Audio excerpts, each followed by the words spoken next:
Universitas Teknologi Nusantara. Beralamat di Jalan Raya Pemda Pangkalan 3, nomor 66 Pasir Jambu, Kecamatan Sukaraja, Kabupaten Bogor, Cibinong, Jawa Barat, 16710. Memiliki program studi unggulan dan prospek kerja yang gemilang. S1 Akuntansi, S1 Biologi, S1 Kimia, S1 Manajemen, S1 Psikologi, S1 Teknik Elektro, S1 Teknik Industri, S1 Teknologi Hasil Pertanian. Menjadi solusi bagi kamu yang jadwal kerjanya shift, sibuk tidak memiliki waktu luang, serta biaya kuliah yang sangat terjangkau, bisa meningkatkan jenjang pendidikan dan karir.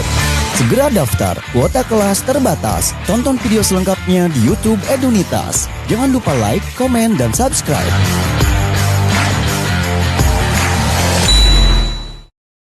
Assalamualaikum warahmatullahi wabarakatuh.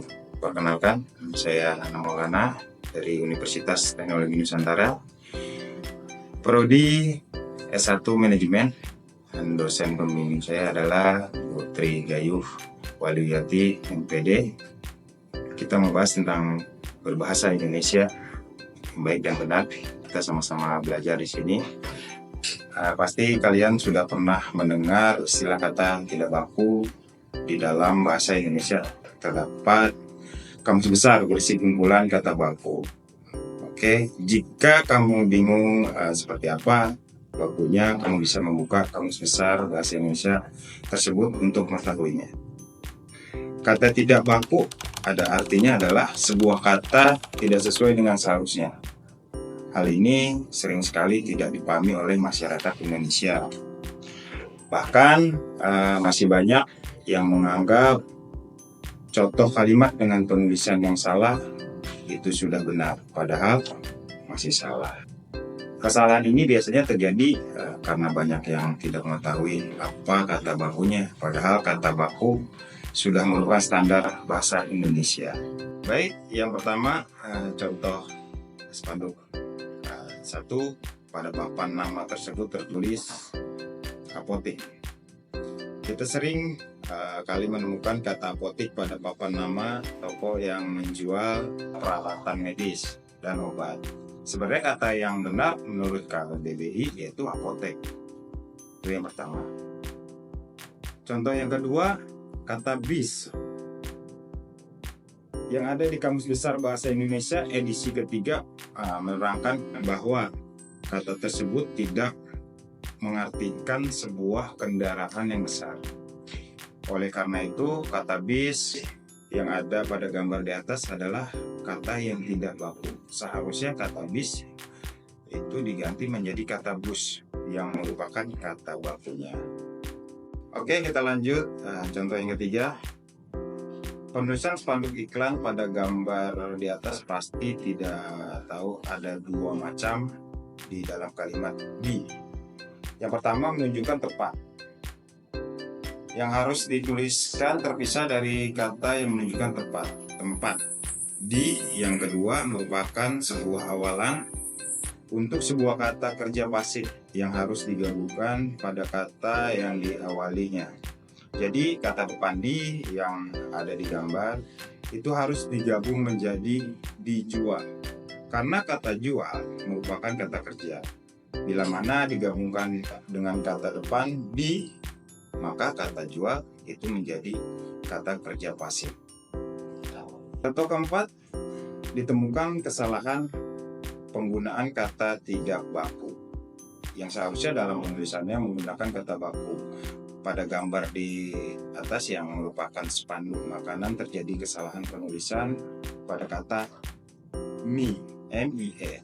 Penulisan MIE atau mie pada spanduk di atas sebenarnya bermaksud sebagai bahan makanan dari tepung terigu berbentuknya seperti tali, biasanya dimasak dengan cara digoreng ataupun direbus. Penulisan kata mie, MIE, merupakan penulisan bentuk kata yang tidak baku dari mie, MI. Maka yang benar dalam KBBI adalah MI atau mie. Baiklah, kita lanjut ke contoh kelima. Penelitian menemukan kesalahan pada penulisannya yaitu KOS, KOST. Kesalahan tersebut berupa kata baku yang ditulis dalam menggunakan kata tidak baku. Perbaikan dari kesalahan penulisan tersebut yaitu KOS. Karena kata KOS merupakan bentuk dari kata tidak baku, dari kata KOS, KOS. Yang dimaksud berartikan tinggal di rumah orang lain dengan ataupun tanpa makan dengan ketentuan membayar setiap bulannya. Sehingga penulisan yang seharusnya adalah KOS yang merupakan kata yang sesuai dengan aturan ataupun ejaannya berdasarkan KBBI. Lanjut contoh 6. Penulis menemukan kesalahan berupa kesalahan penulisan kata baku. Pada data di atas terjadi kesalahan pada penulisan yang seharusnya kata baku namun ditulis dengan kata tidak baku.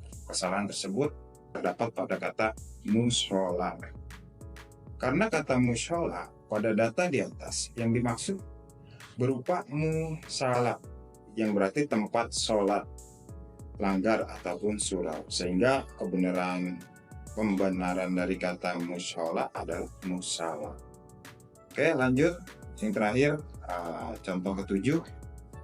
Pada penulisan pamflet tersebut terdapat kesalahan ejaan yang seharusnya tidak menggunakan tanda hubung, tapi ditulis dengan menggunakan tanda hubung, yaitu pada penulisan kata strip ikhlasnya. Kata strip seikhlasnya pada pamflet tersebut ditulis dengan menggunakan tanda hubung. Berdasarkan Pedoman Umum Ejaan Bahasa Indonesia PUEBI, tanda hubung digunakan sebagai perangkai unsur dari bahasa Indonesia dengan unsur bahasa daerah ataupun bahasa asing, serta digunakan sebagai penanda bentuk terikat dari objek bahasan. Pada pamflet tersebut seharusnya ditulis tidak wajib, seikhlasnya saja. Begitu, cukup sekian kita belajar bersama di Kamus Bahasa Indonesia yang baik dan benar. Terima kasih dari saya. Assalamualaikum warahmatullahi wabarakatuh.